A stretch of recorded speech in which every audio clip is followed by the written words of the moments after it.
not as big as a deal as it could be. Right now I'm just focusing on the next game and every game after that.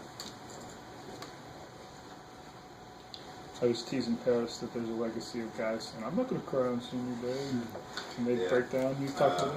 I definitely won't, but we have that conversation every year with guys that are leaving.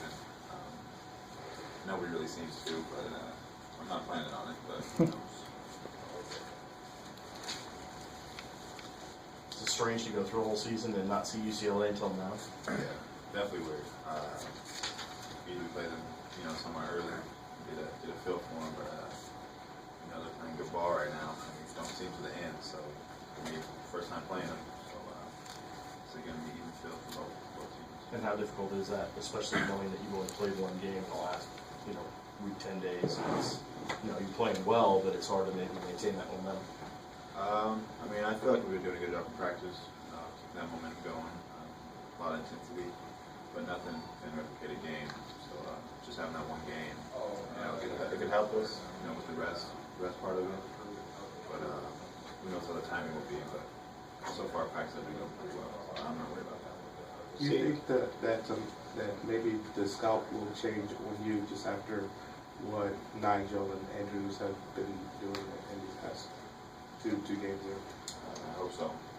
I know I'm getting pretty tired of it, but like you said, those guys have been stepping up, so it's going to be hard for them to count me or one or two people that play straight up defense on everybody. Anything that you see or can point to just for those guys to have been playing better lately? They're just getting comfortable. Confidence is big. As far for Nigel, I've always said the whole season he's been getting better every game. It's showing. He's getting comfortable out there, and nothing's new to him. He's seen everything, and I think this is where he starts to excel. And he's been playing really well lately. CJ, has this season lived up to your expectations? In the wins and losses column, it hasn't. But from the get-go, we had some adversity to get through, and that didn't go as planned. But I thought we did a good job staying together and, coming together as a team and doing what we could do. But in our minds, the season's not over. We're going to keep plugging away and, seeing what happens.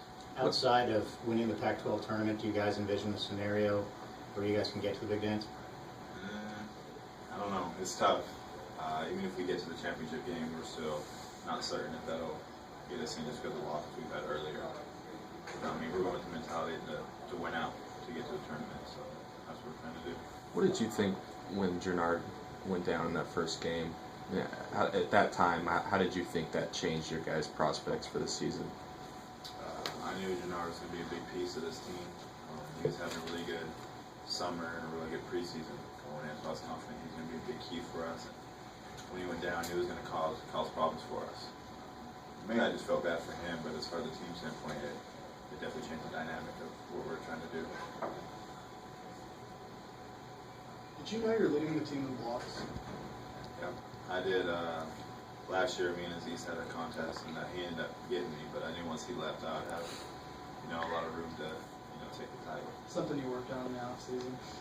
It's not something I've ever worked on. It's just something I've always been able to do. Just have a knack for it, I guess. When you look back at your legacy here, what do you think about it, considering you're second all-time in career points, UW history? Say I didn't see it coming. But I guess every year I just continue to get better and, start seeing those things in my vision and, try to attack them. I'm glad I was able to get it done. Coach Romar has called you, unassuming or silent assassin and those kind of things. Where does that kind of even-keel, laid-back attitude come from? Have you always been that way? Yeah, my dad actually, he told me a while ago just to treat every game the same, whether it's a good game or a bad game. Be the same. Don't get too high. Don't get too low. I think that's where that comes from. You can apply it to the game. If you miss a couple shots, just stay the same as you would if you'd made a couple. And I think that, throughout my career has helped me maintain that. Are you the same way off the court? Yeah.